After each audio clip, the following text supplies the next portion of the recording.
Pandi fitness சென்டருக்கு ஒரு டவுட்டுங்க. Doctor, செர்விக்கல்ல problem இருக்கவங்க இல்ல நார்மலா இருக்கிறவங்க கூட எந்த மாதிரி பில்லோ யூஸ் பண்றது நெக்குக்கு நல்லதுன்னு கொஞ்சம் சொல்லுங்க ப்ளீஸ். பிகாஸ் மார்க்கெட்ல அமேசான்ல நிறைய பில்லோஸ், அதுவும் ஆர்த்தோ பில்லோஸ் அவைலபிள் இருக்கு, டிஃப்ரெண்ட் ஷேப்ஸ்ல இருக்கு. எது வாங்குறதுன்னு ஒரு டவுட். நேரா படுக்கிற பழக்கம் உடையவரா இருந்தோம்னா கட்டாயம் பில்லோ தேவைங்க. ஏன்னா நம்மளோட வாழ்க்கை முறை காரணமா மைல்டு ஸ்டூப்டு போஸ்டர் எல்லாருக்கும் அடாப்ட் ஆயிடுச்சு. நீங்க சைட்ல படுக்கிற பழக்கம் அதிக உடையவரா இருந்தீங்கன்னா நம்ம நெக்ல இருந்து ஷோல்டர் லெவலுக்கு எவ்வளவு விடுத்திருக்கோ அந்த அளவுக்கு பில்லோ சைட்ல படுத்து தூங்குற அளவுக்கு தேவைங்க. அப்பதான் ஜாயிண்ட் எல்லாம் கம்ப்ரெஷன் ஆகாம இருக்கும்.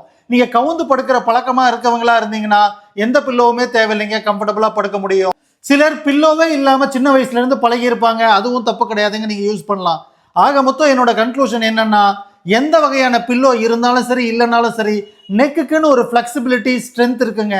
அது ரெண்டும் ஆப்டிமலா இருந்ததுன்னா எப்படி வேணா படுக்கலாம், பெயின் வராது. துண்டு பிளேடு மேல வச்சிருக்க நம்பிக்கையை ஊ மேல வையின்னு சொல்ற மாதிரி நம்ம நெக்கோட மசிலுக்குன்னு ஒரு ஆப்டிமல் லென்த் ஸ்ட்ரென்த் இருக்குங்க. அதை என்ஹான்ஸ் பண்ணுங்க. எந்த வகையான பில்லோவா இருந்தாலும் படுத்து தூங்கலாம். ஃப்ரெண்டு வீட்டுக்கு போறோம், ரிலேட்டிவ்ஸ் வீட்டுக்கு போறோம், ஏன் பஸ்ல போறோம், ஏகப்பட்ட லைஃப் ஜேர்னியில தாங்க இருக்கு. எல்லா டைமும் ஹாப்பியா ஹெல்த்தியா இருக்க ஒரே ஒரு நேச்சுரலான ஸ்ட்ரென்த், இதை டெவலப் பண்ணிக்கோங்க, ஹெல்த்தியா இருக்க முடியும். பாண்டி ஃபிட்னஸ் நம்மளை மதிச்சு கேட்டிருக்காங்க. Thank you sir, all the best. Just for the information, Dr. Ram Physio.